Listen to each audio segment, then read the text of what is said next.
Welcome back to the channel, guys. Let's get straight into today's story. When people talk about power in Britain, they usually point to Parliament, the Cabinet or the civil service.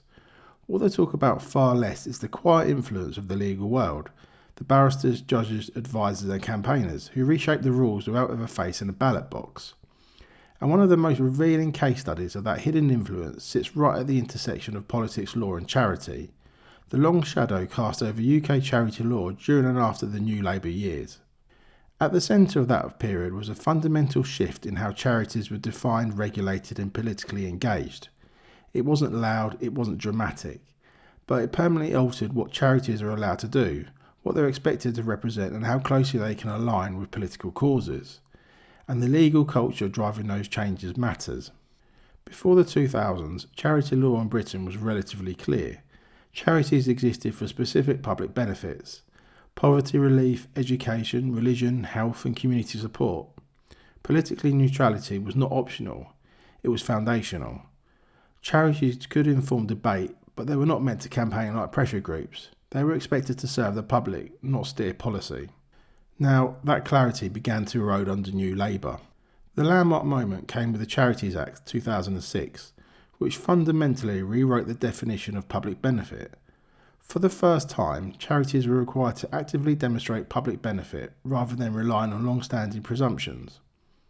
On paper, this sounded reasonable. In practice, it handed enormous interpretive power to regulators and lawyers, and opened the door to a far more politicised charity sector. Once public benefit became a flexible concept, charities were no longer judged simply on what they did, but on how their activities aligned with evolving social and political priorities. Advocacy groups could rebrand as charities, campaigning organisers gained legal legitimacy. The line between charitable work and political activism became increasingly blurred. Now, this shift did not happen in a vacuum. It came out of a legal culture that saw law not as a neutral framework, but as a tool for social change. Lawyers and advisors argued that charities should play an active role in shaping society, challenging government policy and influencing public attitudes. The old idea that charities should remain above politics was quietly dismissed as outdated. The result was a charity sector that became more ideological, more legalistic and far more comfortable operating in the political space. At the same time, regulation expanded.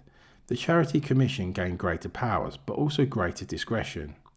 Decisions increasingly depended on interpretation rather than clear rules. This suited large professionalised charities with legal teams and policy units. Smaller local charities struggled to navigate the new complexity. And here's the key point critics often raise: complexity favours insiders. As charity law became more intricate, influence shifted away from volunteers and communities and toward lawyers, regulators and campaign professionals. Charities became less about service delivery and more about narrative control, shaping debates on immigration, equality, climate policy and international law, all while enjoying tax advantages and public trust. This raised a serious question: who actually holds charities accountable? Because unlike political parties, charities are not elected. Unlike businesses, they are subsidised through tax relief. And unlike public bodies, they operate with a degree of moral authority that shields them from scrutiny. When such organisations drift into political campaigning, the democratic safeguards are weak. Over time, governments attempted to push back. New guidance was issued to limit over political activity. Rules around campaigning during elections were tightened. But the legal architecture built in the 2000s remained intact. Once a door was open, it couldn't easily be closed. And this is where the broader concern comes in. UK charity law didn't just change technically, it changed culturally. It redefined what charities are for. Instead of focusing narrowly on helping people directly, many became vehicles for shaping policy, influencing courts and lobbying government.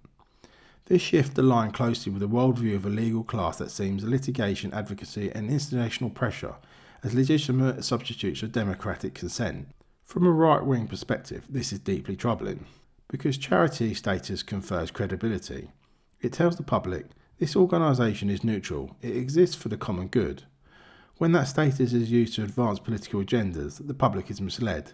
Debate becomes distorted, activism is laundered through moral authority, and the taxpayer foots part of the bill. Gift aid, tax exemption, public grants, these benefits were designed to support genuine charitable work. When they support political advocacy, instead, trust erodes. People begin to question whether the system is being gamed, and whether a charitable law still serves the public or a professional activist class. None of this requires conspiracy theories. It requires only incentives. Change the law, redefine benefit, expand discretion, and watch behaviour follow. The long-term consequences is a charity sector that feels increasingly detached from ordinary people, one that speaks the language of courts and policy papers rather than communities and service, one that mirrors elite priorities rather than public consensus. And once again, the pattern is familiar. Power shifts upwards, accountability weakens, institutions justify themselves, and the public is told to trust the process. But trust once lost is hard to recover. The reshaping of UK charity law wasn't a footnote. It was a structural change with lasting consequences, for democracy, for accountability, and for how influence is exercised in Britain today. It shows how law can be used not just to regulate society, but to steer it, quietly and permanently. That's the real story, and it's the one worth paying attention to. Thanks for watching, guys. If you want more honest political commentary and don't want to miss what's really happening behind the headlines, hit that subscribe button and drop your thoughts in the comments below.